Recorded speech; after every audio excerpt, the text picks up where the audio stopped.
வணக்கம் அன்பர்களே. இந்த நாளில் அந்த நாள்.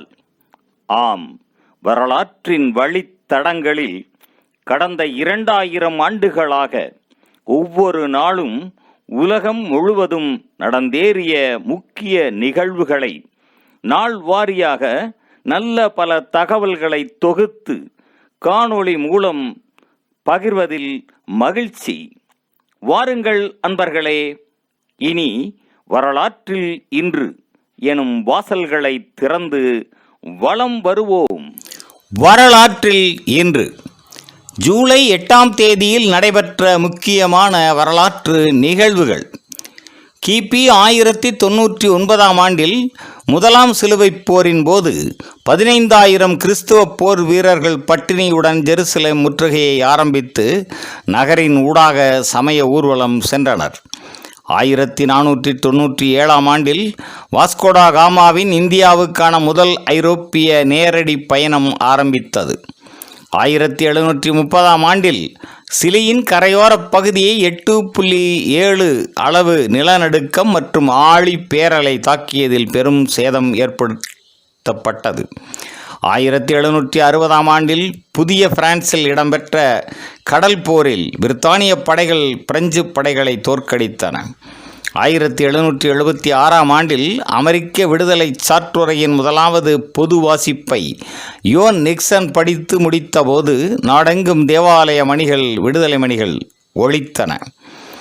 1827ஆம் ஆண்டில் இலங்கையில் இந்திய வம்சாவளி தமிழர் நீதிமன்றங்களில் சான்றாயர்களாக அமர்வதற்கு அனுமதிக்கப்பட்டனர். 1876ஆம் ஆண்டில் தென் கரோலினாவில் வெள்ளையின ஆதிக்கவாதிகள் 5 கருப்பு இனத்தவரை கொன்றனர். 1879ஆம் ஆண்டில் அமெரிக்காவின் ஜெனட் என்ற கப்பல் தனது கடைசி ஆய்வு பயணத்தை வடதுருவம் நோக்கி ஆரம்பித்தது. இது 1881இல் மூழ்கியது. 1892ஆம் ஆண்டில் நியூ பவுண்ட்லாந்தின் ஜோன்ஸ் நகரில் இடம்பெற்ற பெரும் தீ விபத்தில் நகர் பெரும் சேதம் அடைந்தது. 1932ஆம் ஆண்டில் டவ் ஜோன்ஸ் தொழில்துறை குறியீடு பெரும் பொருளியல் வீழ்ச்சியின் மிக தாழ்ந்த புள்ளிகளை எட்டியது. 1937ஆம் ஆண்டில் துருக்கி, ஈரான், ஈராக், ஆப்கானிஸ்தான் ஆகிய நாடுகள் டெஹ்ரானில் அமைதி உடன்பாட்டை ஏற்படுத்தி கொண்டன. இந்த உடன்பாடு அடுத்த 5 ஆண்டுகளுக்கு நிலைத்து இருந்தது. 1939ஆம் ஆண்டில் மதுரை மீனாட்சி சுந்தரேஸ்வரர் கோவிலில் பசும்பொன் முத்துராமலிங்க தேவரின் ஆதரவோடு வைத்தியநாத ஐயரின் தலைமையில் ஹரிஜனங்களின் ஆலய பிரவேசம் அமைதியாக நடந்தது. 1972ஆம் ஆண்டில் பாலஸ்தீன எழுத்தாளர் ஹசன் கனாஃபானி இஸ்ரேலிய மொசாட் படைகளினால் படுகொலை செய்யப்பட்டார். 1985ஆம் ஆண்டில் திம்பு பேச்சுவார்த்தைகளில் இலங்கை அரசுக்கும் ஈழ விடுதலை அமைப்புகளுக்கும் இடையில் பேச்சுவார்த்தைகள் ஆரம்பமாயின. 1988ஆம் ஆண்டில் பெங்களூரில் இருந்து கன்னியாகுமரிக்கு சென்று கொண்டிருந்த ஐலாண்டு விரைவு வண்டி பெருமன் பாலத்தில் தடம் புரண்டு அஷ்டமுடி ஏரியில் வீழ்ந்ததில் 105 பயணிகள் உயிரிழந்தனர். 200க்கும் மேற்பட்டோர் காயமடைந்தனர். 1990ஆம் ஆண்டில் உலக கால்பந்து போட்டியில் ஜெர்மனி அர்ஜென்டினாவை வென்று உலக கோப்பையை கைப்பற்றியது.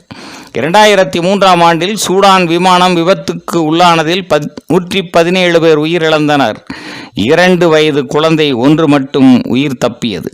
2006ஆம் ஆண்டில் மாப்போ சிவஞானம், புலவர் குழந்தை ஆகியோரின் நூல்கள் நாட்டுடைமையாக்கப்பட்டன. 2014ஆம் ஆண்டில் பாதுகாப்பு விளிம்பு நடவடிக்கையில் இஸ்ரேல் காசா மீது தனது இராணுவ நடவடிக்கையை ஆரம்பித்தது. மேலும் ஜூலை 8ஆம் நாளானது மேற்கண்டவாறு பல வரலாற்று நிகழ்வுகளை கொண்டிருப்பது சிறப்பானதாகும்.